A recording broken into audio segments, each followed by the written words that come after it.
नमस्कार दोस्तों, स्वागत है एक बार फिर से आज की बड़ी और ताजा खबरों में। बस आपसे निवेदन है, कृपया वीडियो को लाइक कर दें, चैनल को सब्सक्राइब कर लें और घंटी बटन भी दबा दें। ये पहली बड़ी खबर है। संसद में राहुल गांधी की सदस्यता जाने और अदानी मुद्दे पर विपक्ष का जोरदार हंगामा, लोकसभा की कार्यवाही की गई स्थगित। ये आपको बता दें कि संसद में बजट सत्र के दूसरे चरण में भी सत्ता पक्ष और विपक्ष के बीच में टकराव जारी रहा। लोकसभा और राज्यसभा में आज भी राहुल गांधी की सदस्यता खत्म किए जाने और अदानी मुद्दे पर जेपीसी के गठन की मांग के चलते जोरदार हंगामा जारी रहा, जिसके चलते लोकसभा की कार्यवाही को स्थगित कर दिया गया। और ये बड़ी खबर, राहुल गांधी पर जमकर बरसी स्मृति ईरानी, कहा पीएम मोदी की इमेज खराब करने का ले रखा है प्रण। ये आपको बता दें कि राहुल गांधी की संसद सदस्यता समाप्त होने के बाद उनका सरकारी आवास खाली कराने के नोटिस के बाद विपक्ष एक बार फिर हमलावर हो गया है। ऐसे में अब केंद्र मंत्रियों के निशाने पर भी राहुल गांधी एक बार फिर से आ गए हैं। पीएम नरेंद्र मोदी की छवि को खराब करने के बयानों पर केंद्र मंत्री भी राहुल गांधी पर देश में कुछ भी झूठ बोलने के आरोप लगा रहे हैं। केंद्र मंत्री स्मृति ईरानी ने राहुल गांधी पर गंभीर आरोप लगाते हुए कहा कि वो पीएम मोदी की इमेज को छिन्न भिन्न करने का प्रण लिए हुए हैं। वो कह चुके हैं कि मोदी की ताकत नहीं, इनकी इमेज है। केंद्र मंत्री स्मृति ईरानी ने कहा कि राहुल गांधी ने प्रण किया है कि मैं मोदी की इमेज को छिन्न भिन्न कर दूंगा, लेकिन मोदी जी का कहना है कि आप चाहे मेरे लिए कुछ भी करें, लेकिन देश के प्रति कुछ ना बोलें। लेकिन गांधी परिवार ने मोदी जी का अपमान करते करते ओबीसी समाज का अपमान कर दिया है। और बड़ी खबर, सरकारी बंगला खाली करने के नोटिस पर राहुल गांधी का बड़ा ऐलान, बोले आदेश की करेंगे तामील। ये आपको बता दें कि कांग्रेस नेता राहुल गांधी की मुसीबतें लगातार बढ़ती ही जा रही हैं। कांग्रेस नेता ने सरकारी बंगला खाली करने के नोटिस पर अब जवाब दिया है। राहुल गांधी ने इस नोटिस पर अपना जवाब देते हुए कहा कि वो इस आदेश की तामील करेंगे। हालांकि उन्होंने ये भी कहा कि इस घर से उनकी बहुत यादें जुड़ी हैं। राहुल गांधी ने लोकसभा के डिप्टी सेक्रेटरी को बंगला खाली करने के पत्र का जवाब देते हुए धन्यवाद दिया है। उन्होंने लिखा कि वो इस आदेश का पालन करेंगे। साथ ही राहुल गांधी ने यह भी कहा कि 12 तुगलक लेन में रहते हुए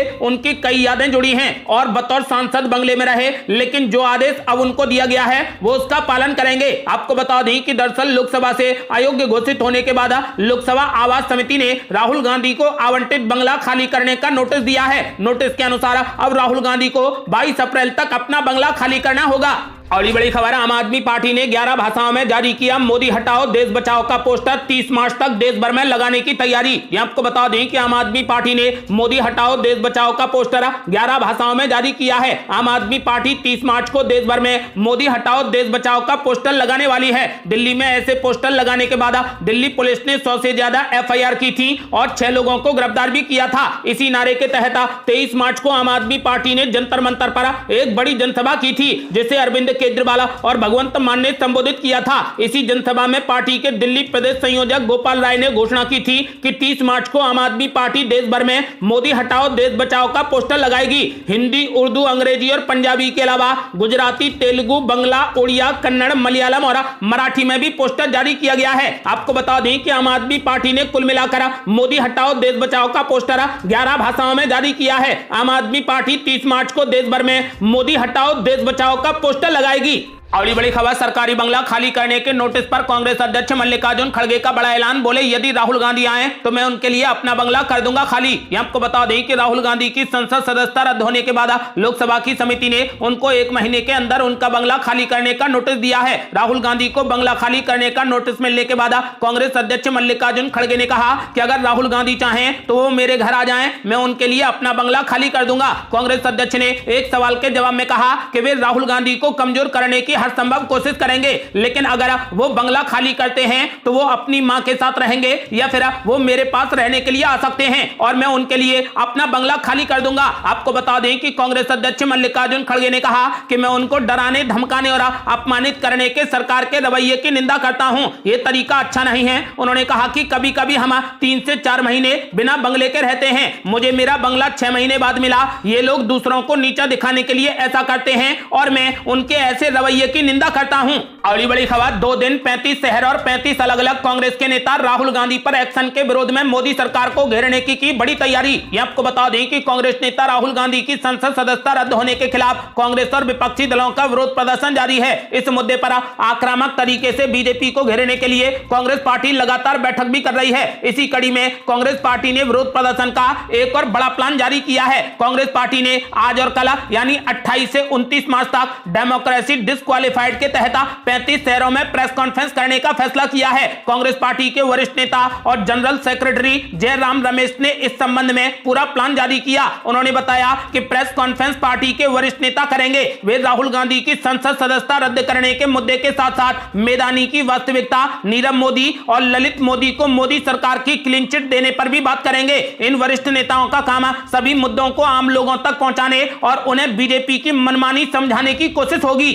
अगली बड़ी खबर, एक बार फिर से फंस गए राहुल गांधी। अब वीर सावरकर के पोते ने कहा कि माफी मांगे राहुल गांधी, नहीं तो कराएंगे एफआईआर। आपको बता दें कि कांग्रेस नेता राहुल गांधी की मुसीबतें कम होती नहीं दिख रही। पहले मोदी स्वर्णिम मामले में राहुल गांधी को 2 साल की सजा मिली, फिर संसद की सदस्यता चली गई। अब राहुल गांधी पर एक और केस की तलवार लटकने लगी है। इस बार वीर सावरकर के पोते ने राहुल गांधी को 2 टूक चेतावनी दे दी है और कह दिया है कि अगर वो सावरकर पर की गई विवादित टिप्पणी पर माफी नहीं मांगते हैं तो उन पर एफआईआर दर्ज कराई जाएगी। हिंदुत्व विचारक वीर दामोदर सावरकर के पोते रंजीत सावरकर ने कांग्रेस नेता राहुल गांधी के बयान पर नाराजगी जताई और उनके खिलाफ कार्रवाई करने की मांग की। सावरकर ने कहा कि राहुल गांधी इस बात के प्रमाण दें कि सावरकर ने अंग्रेजों से माफी मांगी थी। रंजीत सावरकर ने कहा कि राहुल गांधी कह रहे हैं कि वो माफी नहीं मांगेंगे क्योंकि वो सावरकर नहीं है। मैं उनको चुनौती देता हूं कि वो सावरकर के माफी मांगने का कोई सबूत दिखाएं। वीर दामोदर सावरकर के पोते रंजीत सावरकर ने कहा कि राहुल गांधी द्वारा सावरकर का नाम राजनीति के लिए किस तरीके से बदनाम किया जा रहा है, यह देखकर वाकई दुख होता है। ऐसा लगता है कि वे मुसलमानों का भी ध्रुवीकरण कर रहे हैं। महाराष्ट्र में भी सावरकर के नाम पर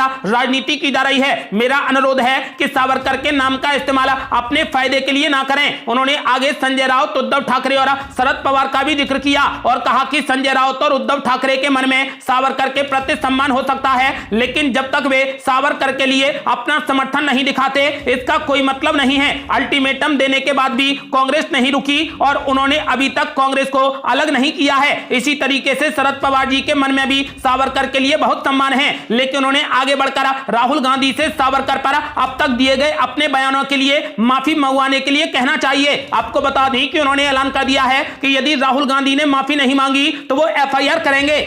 अगली बड़ी खबर, राहुल गांधी के बाद अब एक और कांग्रेस विधायक पीएम मोदी की तस्वीर फाड़ने के आरोप में दोषी, कोर्ट ने दी सजा। आपको बता दें कि अभी राहुल गांधी की संसद सदस्यता गंवाने का मामला ठंडा भी नहीं हुआ था कि गुजरात से एक और बड़ी खबर सामने आई है। गुजरात के नवसारी की एक अदालत ने साल 2017 के एक मामले में कांग्रेस विधायक अनंत पटेल पर 99 रुपए का जुर्माना लगा दिया है। यह जुर्माना उन पर एक कृषि विश्वविद्यालय के कुलपति के कक्ष में प्रवेश करने और छात्रों के विरोध प्रदर्शन के दौरान पीएम नरेंद्र मोदी की तस्वीर फाड़ने के मामले में लगाया गया है। अनंत पटेल और अन्य पर एक छात्र विरोध के दौरान नवसारी कृषि विश्वविद्यालय के कुलपति के कार्यालय में प्रवेश करने, अनियंत्रित तरीके से व्यवहार करने और वीसी की मेज पर रखी पीएम मोदी की तस्वीर को फाड़ने का आरोप लगाया गया था। अदालत ने 3 अभियुक्तों को आपराधिक अत्याचार का दोषी पाया और उन्हें 99 रुपए का जुर्माना जमा करने का आदेश दिया। अगर वो जुर्माना देने में विफल रहते हैं तो उन्हें 7 दिनों के साधारण कारावास का सामना करना पड़ेगा। अगली बड़ी खबर, पी चिदंबरम ने माना कि राहुल गांधी के समर्थन में सड़क पर नहीं उतर रही जनता। ये आपको बता दें कि मानहानि मामले में दोषी करार दिए जाने और संसद की सदस्यता खोने के बाद राहुल गांधी के समर्थन में विपक्ष सड़क पर उतरा है। संसद भवन परिसर में कांग्रेस समेत विपक्षी दलों के नेताओं ने प्रदर्शन किया। इसके अलावा कांग्रेस ने कई राज्यों में सत्याग्रह मार्च निकाला। राज्यसभा में इसी मामले को लेकर इतना हंगामा हुआ कि जम्मू कश्मीर के बजट पर चर्चा नहीं हो सकी और इसे लोकसभा को बिना चर्चा के ही वापस भेज दिया गया। एक तरफ कांग्रेस मोदी सरकार पर ताकत का गलत इस्तेमाल करने का आरोप लगाते हुए जनता पर भरोसा जता रही है, तो दूसरी तरफ कांग्रेस के ही वरिष्ठ नेता पी चिदंबरम ने यह भी स्वीकार कर लिया है कि राहुल गांधी के लिए जनता का समर्थन नहीं मिल पा रहा। आपको बता दें कि पी चिदंबरम से जब पूछा गया कि राहुल गांधी की सदस्यता होने के बाद जनता उनके समर्थन में आंदोलन करने नहीं आ रही है, इस पर पी चिदंबरम ने कहा कि जनता किसी भी मुद्दे पर बीते कई सालों से प्रदर्शन करने नहीं आती है। किसानों को भी जनता का समर्थन नहीं मिला था।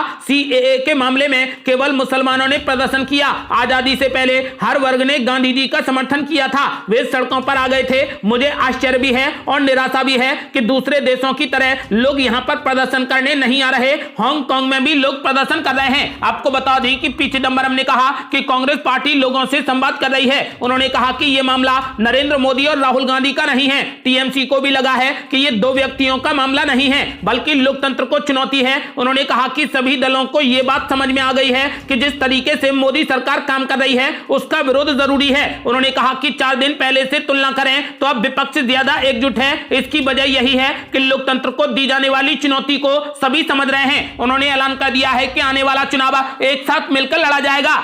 अगली बड़ी खबर, उद्धव ठाकरे की चेतावनी से हिल गई कांग्रेस पार्टी, सावरकर पर चल दिया नए प्रस्ताव का दाव। ये आपको बता दें कि राहुल गांधी का हाल ही में सावरकर पर दिया गया बयान कांग्रेस पार्टी के लिए गले की फांस बन गया है। इसका नजारा तब देखने को मिला जब बीती रात मल्लिकार्जुन खड़गे की डिनर मीटिंग में 17 दलों के नेता पहुंचे, लेकिन उद्धव ठाकरे ने दूरी बनाकर रखी। ऐसे में कांग्रेस अब फूंक फूंक कर कदम रख रही है। सूत्रों के अनुसार तमाम विपक्षी दलों ने उद्धव ठाकरे की नाराजगी के बाद वीडी सावरकर जैसे संवेदनशील विषयों पर टिप्पणी करने से दूर रहने की सहमति जताई है। कांग्रेस अध्यक्ष मल्लिकार्जुन खड़गे के आवास पर विपक्षी नेताओं की डिनर मीटिंग में उद्धव ठाकरे की गैर मौजूदगी की चर्चा काफी ज्यादा थी। उद्धव ठाकरे ने हाल ही में राहुल गांधी को चेतावनी दी थी कि वीडी सावरकर पर राहुल गांधी की टिप्पणी परेशान करने वाली है। उद्धव ठाकरे ने 2 टूक शब्दों में कहा था कि सावरकर उनके लिए भगवान जैसे हैं, ऐसे में वो उनके खिलाफ कोई भी टिप्पणी बर्दाश्त नहीं करेंगे। दरअसल हाल ही में राहुल गांधी ने पीएम नरेंद्र मोदी के सरनेम पर की गई टिप्पणी सारे मोदी चोर क्यों होते हैं को लेकर 2 साल की सजा के बाद सांसदी जाने को लेकर प्रेस कॉन्फ्रेंस की थी। राहुल गांधी ने बयान पर माफी मांगने को लेकर पूछे गए सवाल के जवाब में कहा था कि मेरा नाम सावरकर नहीं बल्कि गांधी है और मैं माफी नहीं मांगूंगा। आपको बता दें कि राहुल गांधी के इस बयान ने उद्धव ठाकरे के खेमे को गहरा आघात पहुंचाया। उद्धव ठाकरे ने राहुल गांधी को चेतावनी दी कि हमारे भगवान का अपमान बर्दाश्त नहीं किया जाएगा। उन्होंने कहा कि मैं राहुल गांधी को बताना चाहता हूं कि हम एक साथ आए हैं, यह सही बात है। हम इस देश में लोकतंत्र और संविधान को बचाने के लिए एक साथ आए हैं, लेकिन ऐसा कोई भी बयान ना दें जो दरार पैदा करे। सोमवार रात को खड़गे के आवास पर विपक्ष की आगे की रणनीति पर चर्चा की गई। इस बैठक में 17 विपक्षी दलों के प्रतिनिधियों ने भाग लिया। आपको बता दें कि लेकिन इस मीटिंग में उद्धव ठाकरे की पार्टी ने किनारा कर लिया। सूत्रों के अनुसार यही मुद्दा डिनर मीटिंग के दौरान चर्चा का केंद्रित विषय रहा। ऐसे में नेताओं ने विपक्षी एकता पर जोर देते हुए सावरकर पर नए प्रस्ताव का दांव चला है और यह फैसला लिया गया है कि सावरकर पर विपक्षी नेता किसी भी टिप्पणी से खुद को दूर रखेंगे। अगली बड़ी खबर, लोकसभा चुनाव में अब मात्र 1 साल का समय बाकी, अब क्या करेगी कांग्रेस पार्टी, सियासी संकट से घिरा गांधी परिवार। आपको बता दें कि देश की सबसे पुरानी राजनीतिक पार्टी कांग्रेस इस समय बड़े संकट का सामना कर रही है। मानहानि मामले में राहुल गांधी को सजा और फिर लोकसभा की सदस्यता जाना पार्टी के लिए एक बड़ा झटका है। संकट यहीं खत्म नहीं होता बल्कि राहुल गांधी को जेल भी जाना पड़ सकता है और 6 साल तक चुनाव लड़ने पर रोक भी लगाई जा सकती है। राहुल गांधी पर एक्शन के बाद इस समय विपक्षी दल कांग्रेस पार्टी के साथ में दिखाई दे रहे हैं, लेकिन इसका यह मतलब बिल्कुल भी नहीं है कि सभी विपक्षी दल 2024 के चुनाव में कांग्रेस की अगुवाई में चुनाव लड़ने को तैयार हो जाएंगे। देश में अब तक 17 आम चुनाव हो चुके हैं। 1996 के चुनाव को छोड़ दें तो कांग्रेस पार्टी ने गांधी परिवार के ही किसी न किसी व्यक्ति के नेतृत्व में चुनाव लड़ा है। 1951 से 1967 तक पंडित जवाहरलाल नेहरू पार्टी का नेतृत्व कर रहे थे। 1967 से 1980 तक इंदिरा गांधी के हाथ में कमान थी। 1984 से 1991 तक राजीव गांधी ने नेतृत्व किया। इसके बाद 1998 से 2014 तक सोनिया गांधी पार्टी की चीफ थी। 2019 के चुनाव में राहुल गांधी के पास में पार्टी की कमान थी। आपको बता दें कि राहुल गांधी को सजा होने के बाद कांग्रेस के सामने सवाल यह है कि आम चुनाव में उसका प्रमुख चेहरा अब कौन होगा। बता दें कि राहुल गांधी के पार्टी चीफ बनने से इनकार करने के बाद इस बार मल्लिकार्जुन खड़गे को अध्यक्ष बनाया गया है। ऐसा माना जा रहा है कि प्रियंका गांधी कांग्रेस की चीफ हो सकती हैं, यानी कांग्रेस का चेहरा इस बार प्रियंका गांधी हो सकती हैं। आपका क्या मानना है, क्या प्रियंका गांधी को कांग्रेस का चेहरा बनाया जाना चाहिए? अपनी राय हमें वीडियो लाइक कर कमेंट बॉक्स में जरूर दें। ऐसी ही ताजा और न्यू अपडेट जानने के लिए हमारे चैनल को लाल बटन दबाकर सब्सक्राइब करें और घंटी बटन भी दबा दें। जल्दी मिलते हैं बड़ी अपडेट के साथ, तब तक के लिए जय हिंद, जय भारत।